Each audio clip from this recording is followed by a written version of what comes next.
The Advocacy Group Equal Education is expected to picket outside Parliament and the Treasury in Pretoria this morning ahead of Finance Minister Tito Mboweni tabling the medium-term budget. Now, education activists are calling on Mboweni to reverse basic education budget cuts made earlier this year. The group says more than 1.7 billion rand was cut from the school infrastructure grants alone. Co-head of research at Equal Education, Hopolang Selebalo, says continuous cuts are creating a trend of de-prioritising basic education. Other groups are expected to join. Let's go now to our reporter, Vanessa Poonah. A very good afternoon to you, Vanessa. What are we seeing? Yes, a very warm good afternoon to you too. At the moment, two groups gathered outside Parliament here since earlier this morning. The one, of course, being the Advocacy Group Equal Education. And as you've said there just now in your intro, their main concern is the fact that the education budget, the basic education budget, has already suffered significant losses due to this pandemic. Also, when the supplementary budget was tabled in June this year, they're talking about infrastructure. Now, when they talk about infrastructure, they're talking about projects over 1,000 of building new schools, of maintenance, etc. But joining me to elaborate a bit further on exactly what it is this advocacy group wants to hear, Finance Minister Tito Mboweni saying is Nsiki Dlulani from Equal Education. Nsiki, good afternoon to you. Quite a number of school learners here behind us joining Equal Education in this picket and protest action here. In a nutshell, you're not happy with the status quo at the moment. Funding for Department of Basic Education is problematic. Explain to us why you say that. Okay. We're here today because at 2 p.m. the Minister of Finance will be delivering his speech, and part of his speech is to speak about the Department of Education and the budget cuts, and that is problematic to us and concerning us. We're here today to do a picket to say to Minister Tito Mboweni, no more to budget cuts and hands off our basic education money. In 2013, Equal Education won a court case that spoke specifically to minimum norms and standards for school infrastructure. This is actually what makes a school a school. Speaks to mud schools that are built with zinc, asbestos, sanitation and toilets. So we're here today to say he must bring back the 2.1 back to the education department, but also being aware that there were two departments during this pandemic.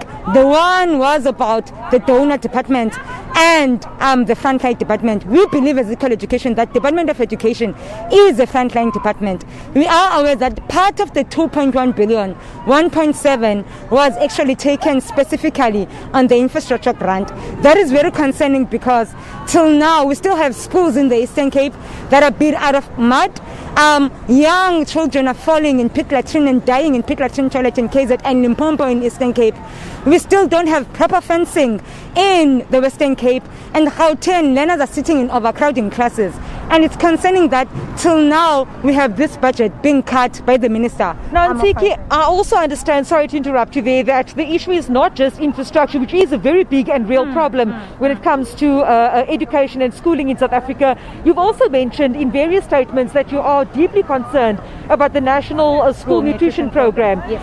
In light of COVID-19, we know that millions of people have lost their jobs, and this of course has a ripple effect on families' ability to feed children, school attending children. Tell us a bit about what you want to see with that National Nutrition Program. Thank you for that. In July this year, Equal Education and Section 27 won a victory of the National School Nutrition Program, which spoke specifically that the DBE must provide feeding scheme for 9 million children in South Africa. We're saying as part of our demand today, or our call for Minister Tito Mboweni to actually increase and put more fund for the National School Nutrition Program.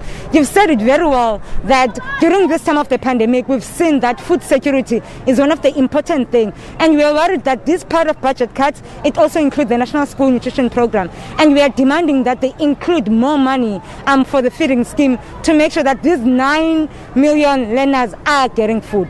Thank you very much for speaking to me, Nsiki Gulani there, of course, from Equal Education, just highlighting some of the issues that they would like to see Finance Minister Tito Mboweni addressing when, of course, he tables his budget in the next, 2 hours or so. But also this morning, joining this picket just across the road, a few members of the Black Sash have also come together. They've got a set of demands as well. Among them, of course, is the extension of social grants to the poor and vulnerable. And joining me to speak about how budget cuts would impact the most vulnerable in society is Amanda Rinquest from the Black Sash. Amanda, good afternoon to you. So when you talk about the extension of social grants, tell us exactly what it is you are expecting from Finance Minister Tito Mboweni, and also the impact should those grants not be extended. Good morning and thank you so much for having us. So let's start with the impact of those grants not being extended.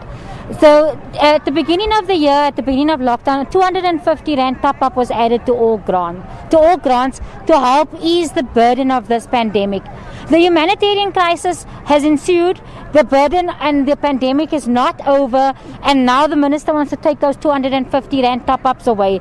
That means pensioners, people living with disability, and social grant recipients and child support grant recipients are not going to receive that 250 Rand top-up.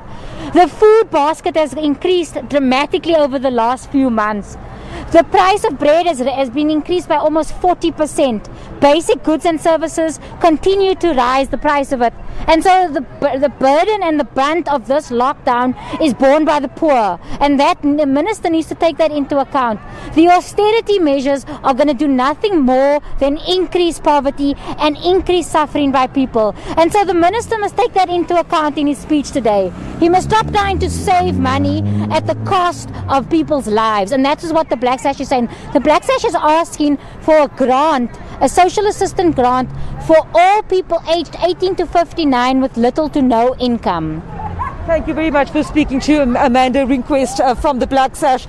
Just two of the groups that were due to picket outside Parliament today to highlight the various issues that they would like the Finance Minister to address when he tables that budget speech. A short while ago, a few members of the DA, political party DA, also picketed outside Parliament here, and they were specifically opposed to a proposed bailout of SAA, saying that money can be used towards education, towards social relief efforts of the millions of South Africans that are currently finding themselves in dire straits due to the ailing economy and also the very many economic challenges brought on by COVID-19.